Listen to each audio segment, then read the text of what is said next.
tips and little ideas that I've had over my experience with using Seminar, as well as giving you a bit of a sneak peek at some of the functionality that's going to be in version 13 of Totara Learn. That's available within the Evergreen release now, as well as talking about some of the new features from version 12, which some people may not have taken advantage of just yet. So just to let you know that this session is being recorded. The link to the recording will be posted on the community following this session, which means you can rewatch and review and share as you need. Now, if you don't have an account on the community, please do register for an account. It is free, it is easy, and you'll be able to access this recording as well as a range of other resources once you have an account on our community site. So, just to let you know, I'm going to start with the first slide, which is going to be the resources and helpful links, so you don't have to sit through me talking and to get all the good links. And then I'm just going to go straight into the live demo and talk through a few of these features that I've pulled out of the Seminar tool, which is a big tool, so we're not going to cover every single part of it today. And then, as I said, we're going to have a Q&A session at the end. So with this recording, you'll see these slides and these links. We can post these separately if you need them, but they're information like a link to our help docs, what's new in Evergreen, the version comparison document if you're not sitting on 12, for example, and you might want to see what you are potentially missing out on.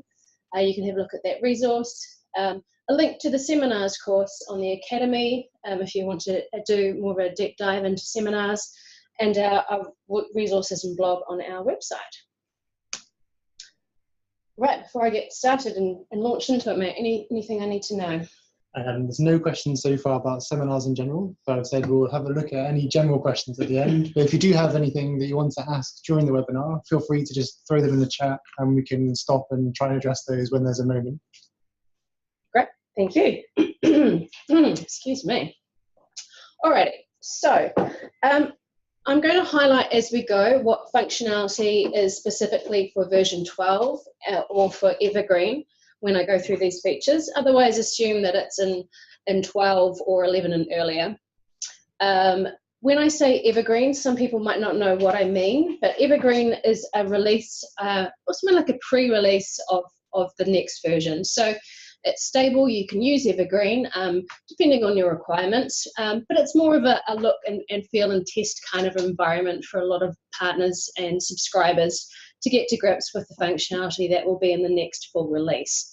So we're on 12 now, 13 will be available towards the end of this year.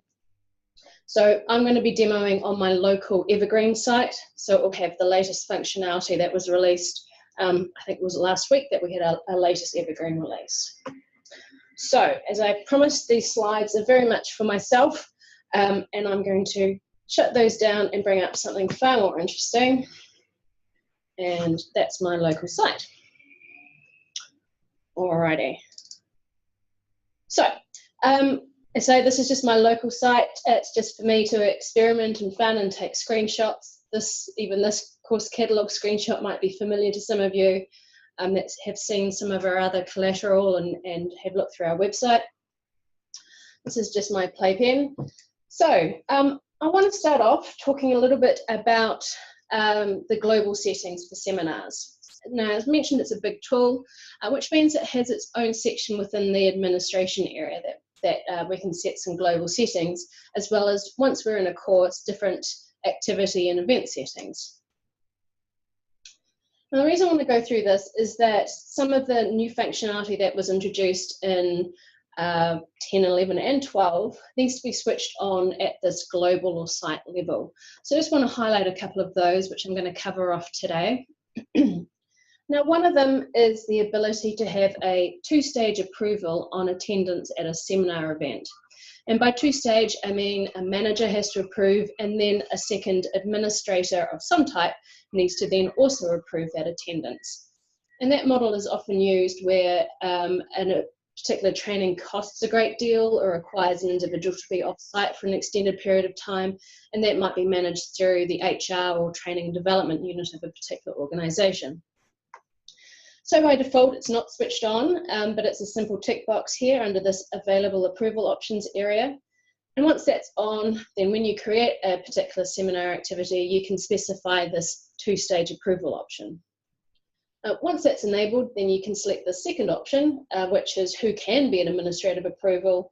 And this is permissions based. So at the moment, I've got everyone who can approve any booking, which is a capability within the site.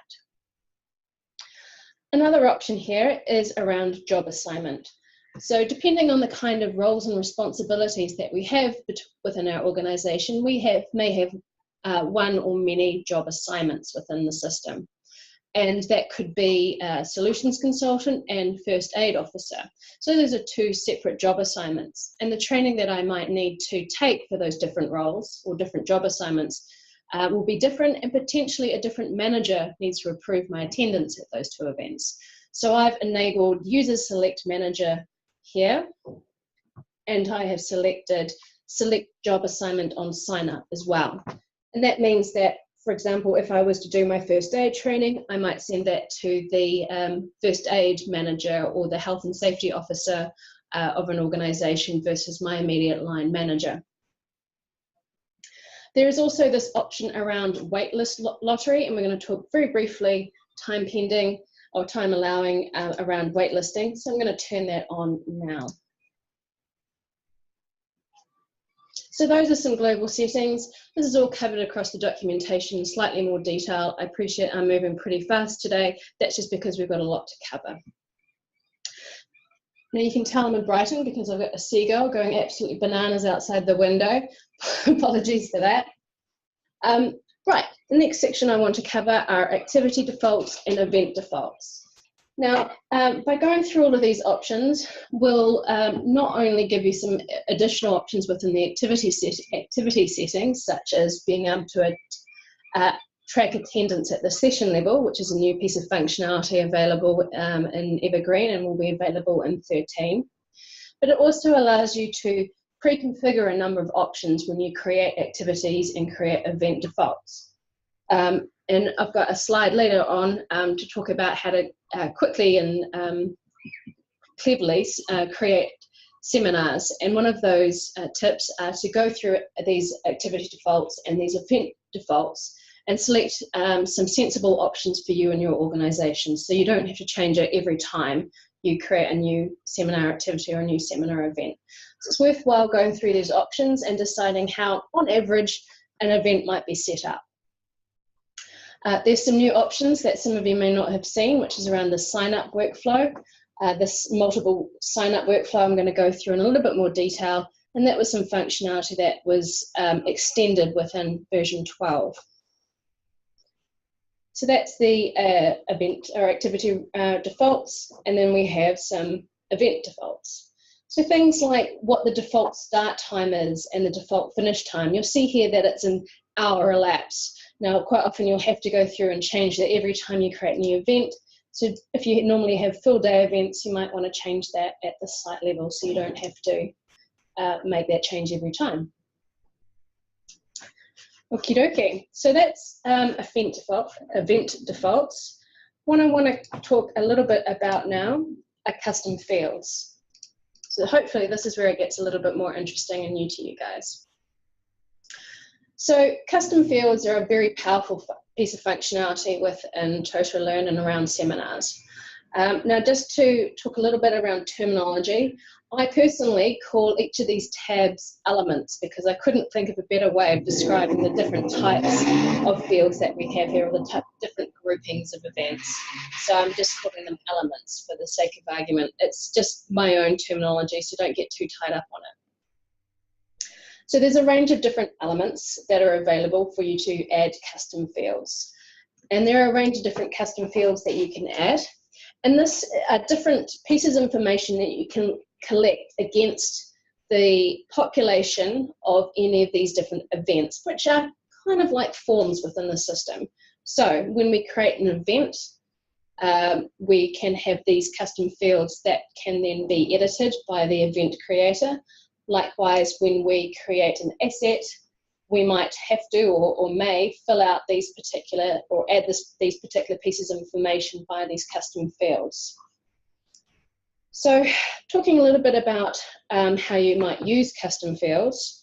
For the event, this is something where you might want to, if you're running it by a webinar, provide a URL link. And this might be helpful for a couple of reasons. One, it will be obvious and will stick out rather than being potentially lost in the seminar details area. The other thing is that it can be reported upon. And the third thing is that you can choose for it to be open in a new window, so that when a user starts their seminar, they can automatically be taken to the particular webinar application that they're using. There's also a option, so perhaps a style of session, and that might include whether it's a hands-on workshop, a lecture, a facilitated discussion. And by creating and populating this information, when users go in to sign up for an event, they have better expectations of what the session is going to offer them and how it's going to be held. So the more information, the better. Very much information is power for learners, and they can make a better selection of what training events that they attend based on this information that you populate via these custom fields. In terms of assets, assets within the system, and I am, I suppose, making a bit of an assumption that most of the people on this call or webinar understand my terminology when I'm talking about assets in rooms. But this is around resource management within the system. So assets might include equipment, it might include services, and it might include trainers, for example.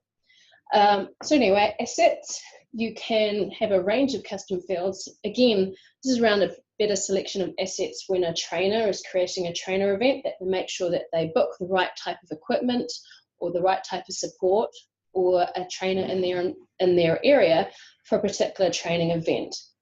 So for example, connections and sockets are always a bit of a bugbear for me when I go into a training room, knowing what type of equipment's in the room or how the asset's going to work.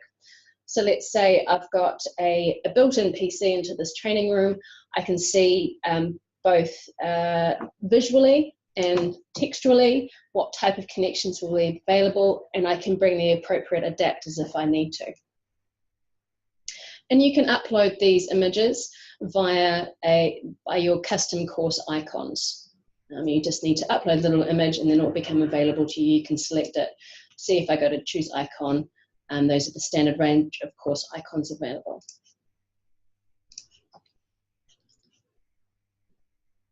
Right, there's other options here and other benefits to using the custom fields. And one of them is around reporting. So for example, catering required. If we have an asset which is booking catering, I can select that checkbox, and that will allow me to filter my reports on this particular asset type. So if I say it's catering, then what we can do is if I open the reports area, here is a report that I have created previously. And this could be something that's scheduled or sent or accessible to the catering team, for example. And I can generate a report on all of the different seminars, when they're going to be run, what room they're available in, and I can say, everyone that needs catering, here are the rooms, and this is the number of attendees. Now, because I have, and I can export this, I can schedule this and run this like any other report. In terms of catering, I'm just going to skip over room for a moment and jump over to sign up. Catering can be quite a detailed service. So what I would suggest is that you add a custom field for dietary options or dietary requirements in the sign up element or the sign up form. And this again is a menu of choices. People can select their particular options.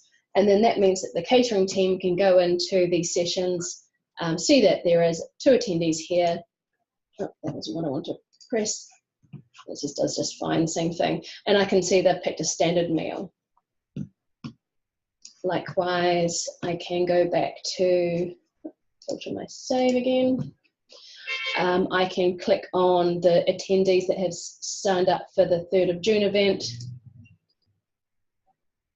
And again, I can see the dietary options. And as the catering manager, I can allocate that number of vegetarian meals or that amount of catering for that particular event at that particular time.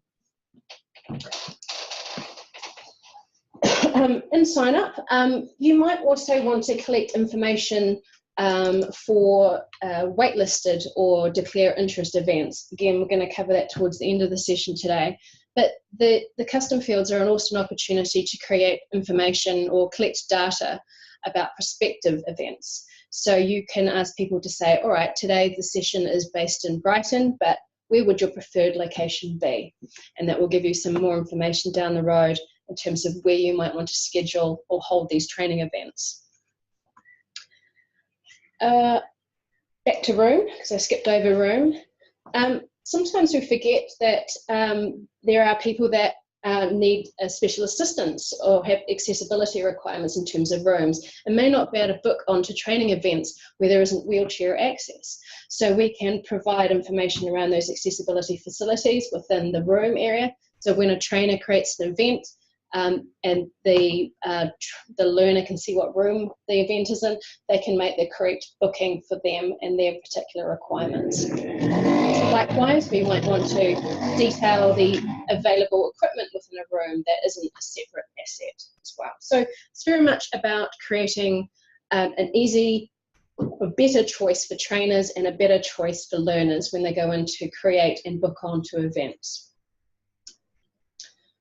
Now, in terms of user cancellation, there's a default field, which is a cancellation note, which allows a user to provide an explanation of their particular reason for cancelling.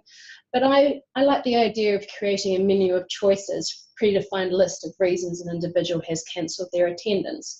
And that's because I can then generate a specific report around that reason for cancellation, which can allow me to generate trends, just to get a feel if there's a particular individual that keeps on booking and then cancelling due to work commitments. It might be a notification to their manager that they're overburdened and can't go through this professional development exercise. Or it could be someone that's constantly booking and then constantly sick, and there might be another issue that needs to be addressed around their wellness. So the last element here is the event cancellation. And I think it's fair when we cancel an event as a trainer that we provide a reason for that cancellation. Often learners have gone to some expense or have invested some time and effort in maybe finding childcare or booking trains before an event. So it's only really fair that we explain why an event has been cancelled. And again, we can run some reporting against that and see if there's any particular trends around cancellation. For example, it may be a lack of numbers for events in a certain area, which may give us an indication that we should be running training events in a different location. Matt, any questions?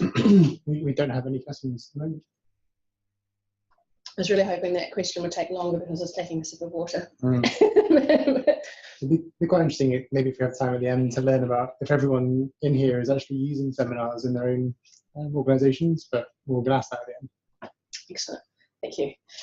Right, the very last thing about custom fields, so I do realise I'm going on about them, is to let you know that you can, when you create a custom field, we give it what's called a short name, which is a unique identifier.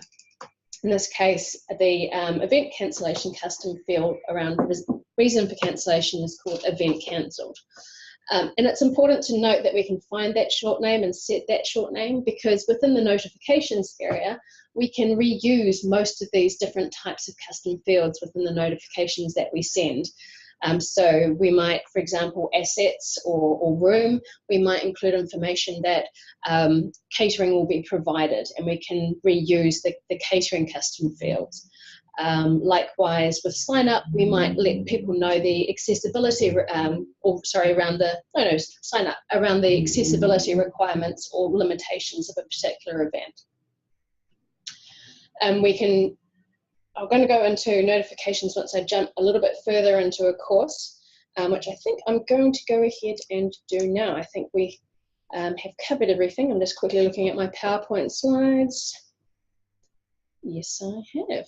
Okay, brilliant. So let's get stuck into a course. So those were the site level settings. Now I want to talk about the activity, event, and session level options that we have. Alrighty, So this is a course that I've created a bunch of different seminar events, and I have, for my benefit, probably more than anyone else's, have created 4 different topics and given myself a little hint and tip about what I want to cover, and what is contained within, what's the words, within each of these areas and what I've set up already. So in terms of 2-stage approval, this first area is a demonstration of this 2-stage approval. Now, it's quite hard to demonstrate without logging in and out of a few different accounts. So what I have done is logged in on Google Chrome, and I will, I'll bring this over the screen for just a second. So when we create an event, and this is an example of an event which has a 2-stage approval, so it requires approval from both a manager and a, there we go, an administrator, expanding everything out. So here's the 2-step approval, manager and administrator approver. So as a learner, when they request approval to attend, they can select their manager, because I turned that on at the at the seminar level. Gosh, there's too many words here. So I can select the particular manager that's applicable for. Here are those custom fields that I created earlier, and I can see who my approval administrators are. So what I have created earlier is this little tab here, where I am logged in as a number of individuals manager who requested attendance at this event, and this is their manager, and I can click onto any of these requests that appear in their dashboard under the tasks area. I can see that Jim Thompson has requested to be booked onto the session, and I can decide what to do with Jim. That's been kind, and approve his attendance. He's not an administrator, right? Brilliant. And then if I have another Chrome window hiding on my laptop here, I have, oh, come here, too many tabs open. Here is my training and development administrator, who's my 2nd level approval option, and Jim's request should be hiding in here somewhere. Oh, I've logged out since I created it. I was too prepared. Anyway, we can see by screenshot that the training and development administrator also receives a request for approval from these individuals. Now, in terms of this approval, it doesn't matter who approves first. It's not a manager approves first and then the training and development administrator approves second. They both need to approve at any point for Jim's, in this case, attendance to be approved for this particular event. So we can close those tabs now, since they didn't do what I was expecting them to do, and they, with all that security, logged me out. So that's in terms of 2-stage approval, how it works and how powerful it is in terms of controlling access to events that have maybe a high level of cost or time cost associated with them.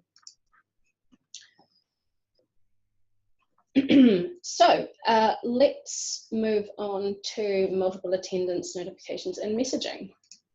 So I've created another seminar activity here, and this has a, this is so I can showcase being able to manage multiple attendance.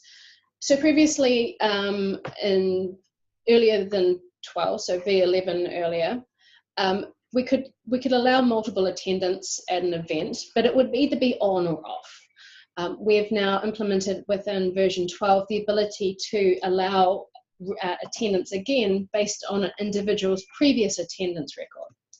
So, for example, if I go into these settings here, under sign up workflow, I have a few new options.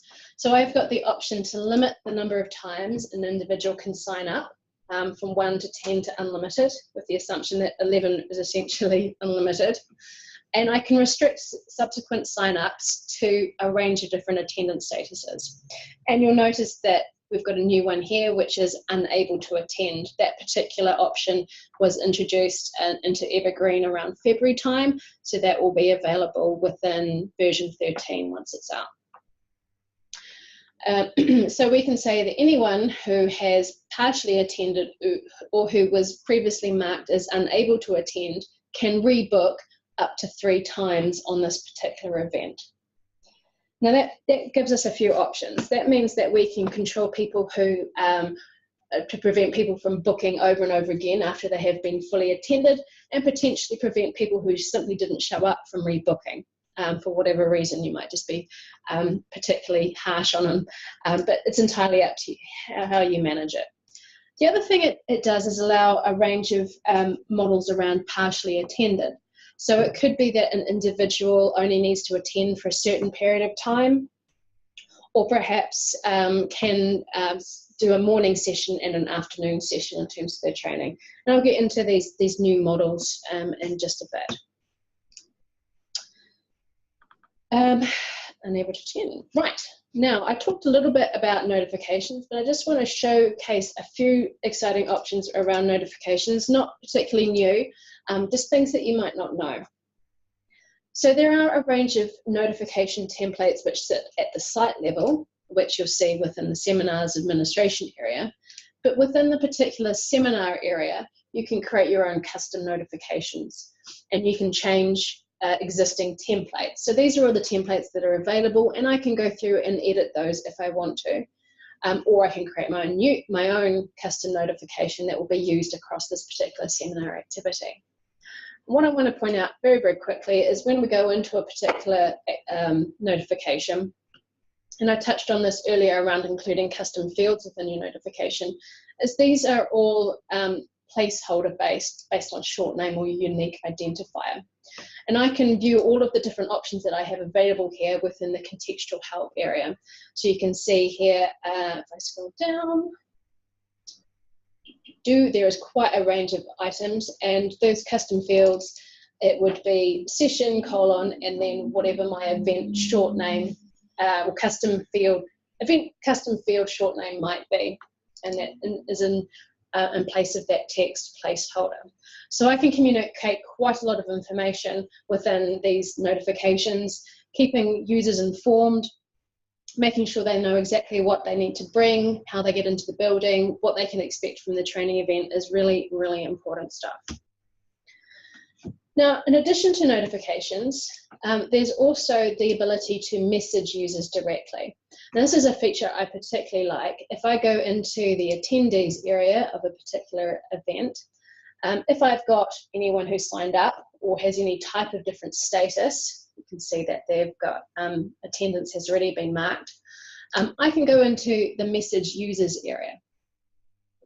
And I can generate custom notifications for the different recipient groups. So because I've got 2 users who were fully attended, I could send them a different message to those people that were partly attended or unable to attend, or someone who cancelled. And the recipient groups that are available here depend on the different statuses available, the different types of recipients that are associated with that event. So if I had someone who's pending manager approval, there'd be an option listed here. If I had someone that was waitlisted, they would also be listed under this recipient group. So it's very adaptive to the different types of users that are associated with a particular seminar event. And this is very powerful. Again, you can include placeholders if you like, and it's all HTML, and you can choose who to send particular messages to, whether it's individual or to get both users at once. It's entirely up to you. And optionally have a CC into the manager of the attendee or non-attendee, as the case may be. Any questions so far? We have no questions, but again, feel free to ask anything as we go. Okay. Again, I was just really using you to see if I could get a drink of water in without a weird pause. Okay. That wasn't too weird. Thanks for the reassurance. Okay.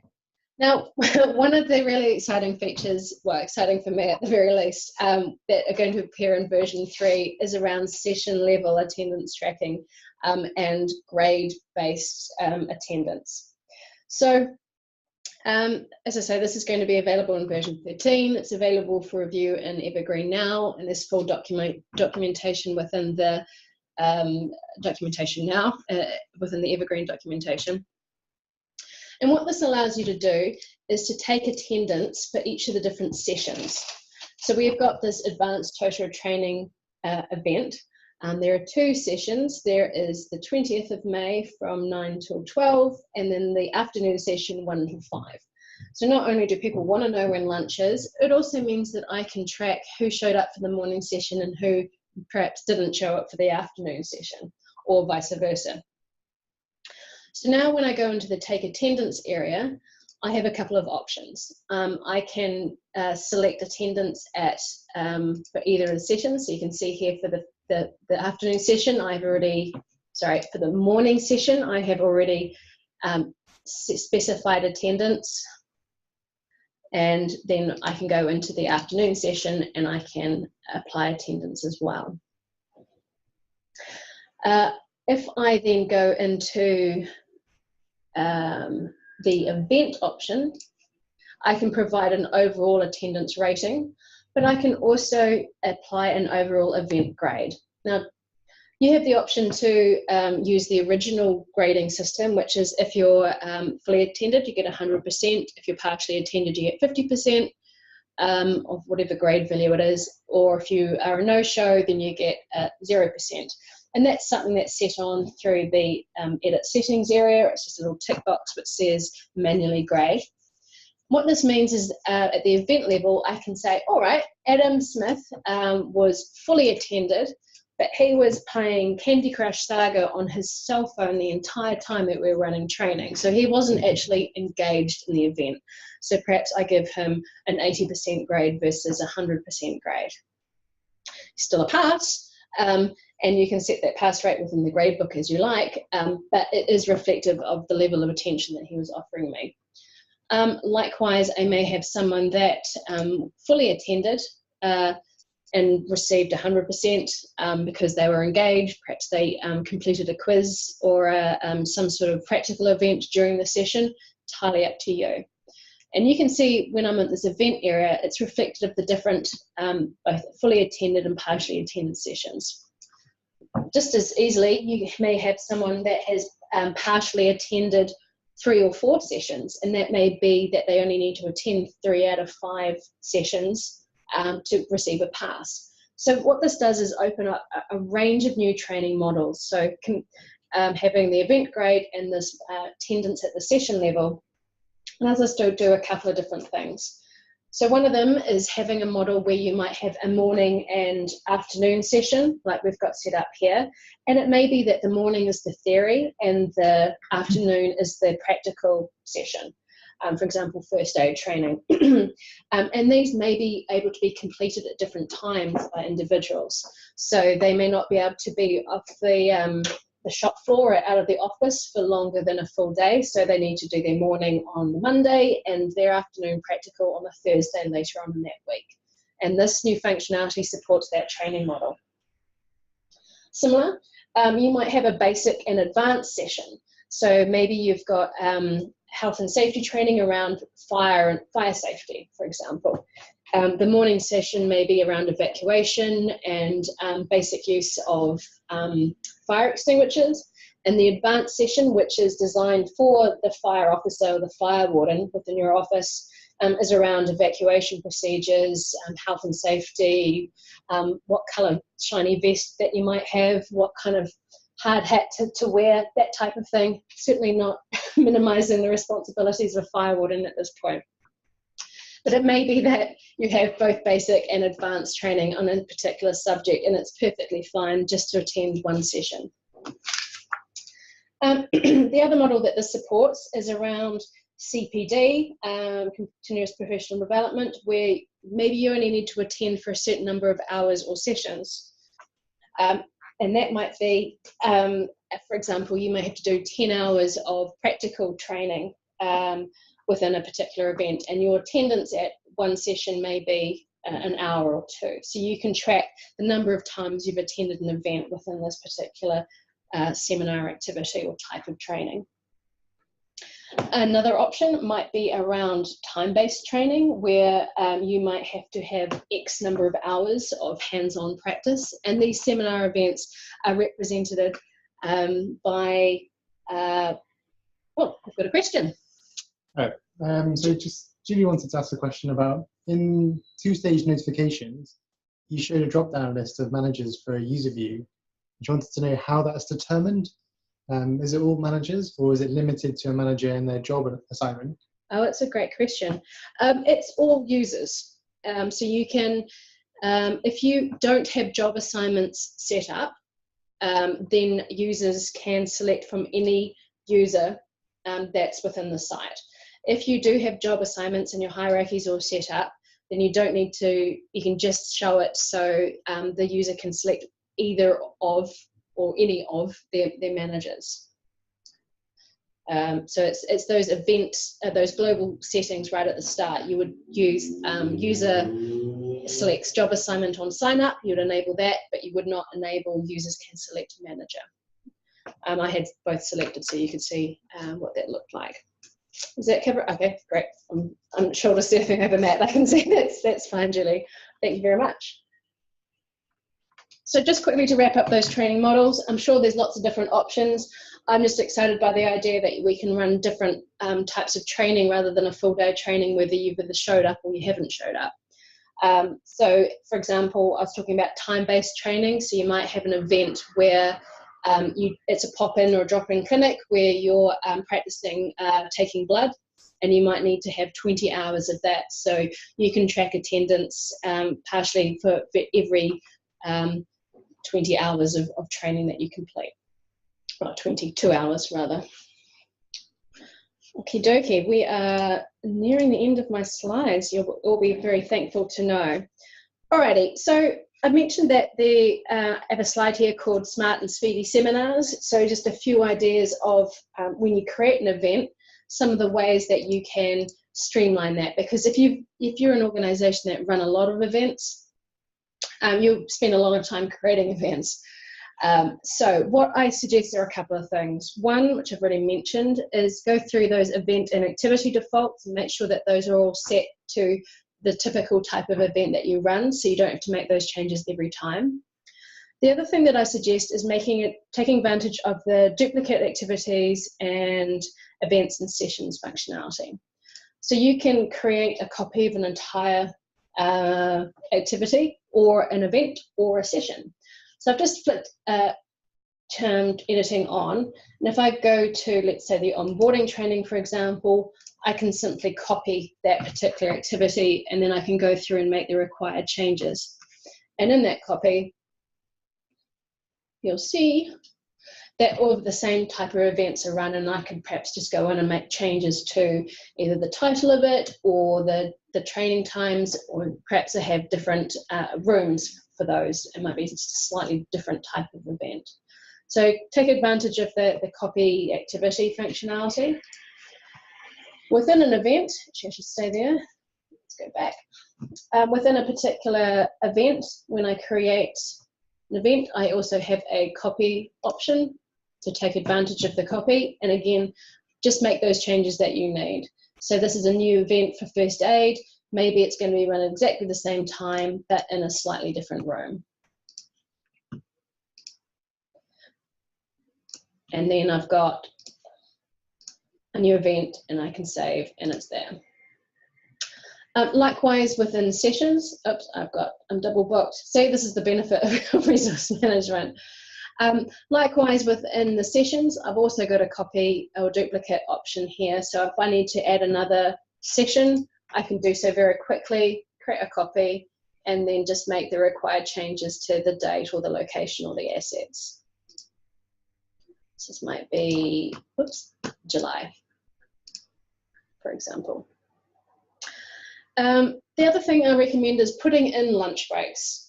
That's usually number one question. If I have a 9 to 5 event like I do here, people want to know when they have lunch, when they can go out, make some phone calls, check their emails. But not only that, but it allows you to use that session level tracking. So people could be booked in the morning, and it may be a large group that are hard to keep track of, and you want to know who comes back after that lunch break, so you can track their attendance as fully attended or partial attendance as required. I've mentioned that webinar link. Now, I also want to talk a little bit around overbooking. Now, for most events, you get around a 10 to 15% dropout rate or no-show rate. And by collecting information and running reports around cancellations and cancellation types based on the different types of seminar activities and events that you run, you could probably get a bit of a rough feel for the number of users that will typically not show up to an event that they're booked upon, particularly if there's no cost associated with it. So I suggest running, once you've run seminars for a while, run those and generate those reports, generate some statistics. And when you create an event, you can go over a room capacity. So when I select a room, there's 35 people can be allowed into this room. I could either use the room capacity, or maybe I'll say I'm going to allow for 38 people to book on it because I know 3 people aren't going to show up at least. So that is it. Once you've got that data, I suggest using it. I mean, things at worst case scenario, you've got extra people that might need to share a desk, but that's usually not such a bad idea. Alrighty, and finally, I want to talk about waitlisting and declare interest. So this is a very quick part to it. Let me just turn editing off, it's a little tidier. So we've got 2 pieces of functionality that are very similar. What waitlisting and declare interest do, waitlisting allows you to overbook a session, different from what I was just talking about in terms of overbooking, but allow people to go on a waitlist or holding area in case an event that's already full, someone drops up, they can be then automatically added. If you've got a standard waitlist functionality working, then it's the first in, first served type situation. So if I'm the first person to be waitlisted, someone cancels, I will be added to that session. Or you can use that waitlist lottery functionality, which we can set turned on at the site level, and allow a random selection from the number of users that have been waitlisted to be added to that event. There is also the ability to create an event which doesn't have any session times, and this here is an example of that. So I've created an event called Next Level Audiences to see if anyone might be interested in this type of event. And I can just join the waitlist, and that will give me a rough idea whether this is the type of event that I might need to run. And when I join the waitlist, I can go through, there we go, the sign up options. So I might say what my preferred location might be should this go ahead. And then perhaps as a training manager, I might say, oh, look, everyone wants it to be based in Birmingham for some reason. And then I might decide when I do select a date to run it in Birmingham. So that's one really good use of the waitlist functionality. Then there's the declare interest, which has a similar option. It's just where you don't have the event listed at all. This is called Next Level Adaptive Learning, and I can go through and declare interest as an individual, and there's a reason for interest. So this is more in terms of reporting, the waitlist functionality, and particularly around those different fields, around preferred location or any other custom field that you might want to associate with sign up. You can run different reports on those. Whereas with declare interest, it's more of a text-based response, which we'll need to go through and access via the declared interest report. 2 things that do a very similar thing, but it's about the information that you collect as to which option you decide on.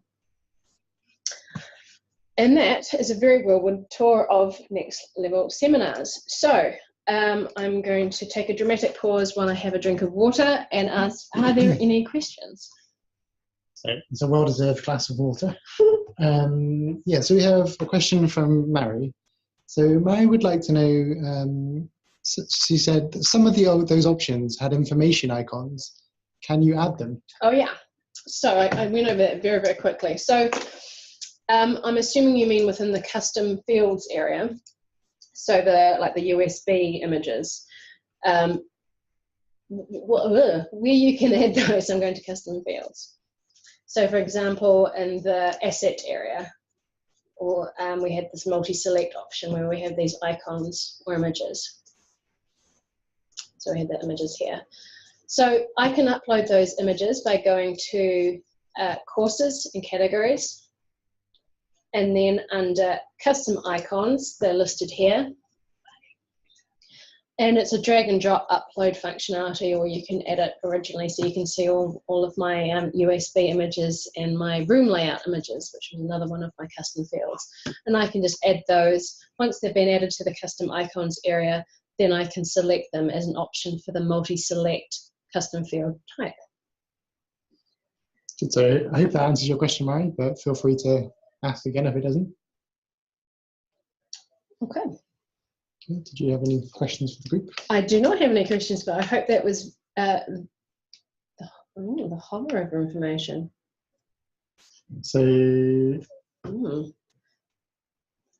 I'm not sure what you mean by hover over information. I'm sorry. Can you be a bit more specific, please?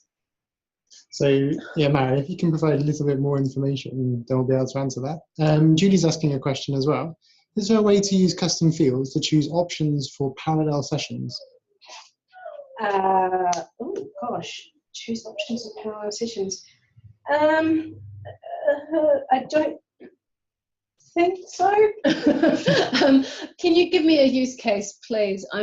I guess I'm just struggling to make that fit in my mind. When the user hovers over some information, there is a blue circle with an eye inside. Oh, okay. Can we create and amend them? Right, contextual help. I'm with you. All right, so let me now try and find a contextual help item. They're in notifications. Yes, you can edit them. So those little eyes are called contextual help. Here we go, like this one here. She's nodding frantically at the screen, I'm sure. Yes, you can edit those. In terms of this information, I don't recommend you reuse it, but maybe reformat it. How you can do that is via the language settings. So if you go to your language pack,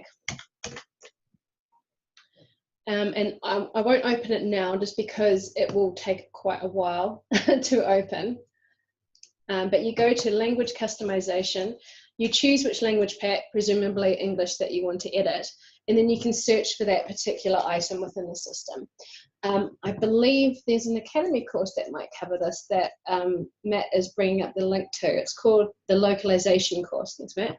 And that will go through how you can change that contextual help to your particular requirements. Yeah, thanks, Meredith. So yeah, as Meredith mentioned, there is actually an Academy course all about localization. So that will help you with that. I'm putting a link into there now. So Mary and everyone else, go and have a look if you want to try and edit that contextual help. So Julie has a question. Clarified, so, brilliant. Thanks, Julie. So a question around custom fields, where we have a one-day conference with parallel sessions in the morning or afternoon. Oh, I see. So for the rest of the group, sorry, Matt, Julie's asking a question to say, is there a way to use custom fields to choose options for parallel sessions? This is where we have a one-day conference with parallel sessions in the morning or the afternoon. The questions at the moment are just coming to the panelists, so not everyone can see these. Oh, I see. Okay. Yeah, I mean, I think I would probably be inclined to manage that through parallel sessions within the seminar event. But you could create within the sign-up custom field, you could have your menu of choices, and you could select which of the parallel sessions you're going to attend. If it doesn't really matter in terms of numbers and tracking, then yeah, you could use the sign up element and the menu of choices custom field type. Okay. Does anyone have any other questions that they would like to have answered today, or is there anything that you're trying to achieve in your own organizations with seminars that you're finding confusing?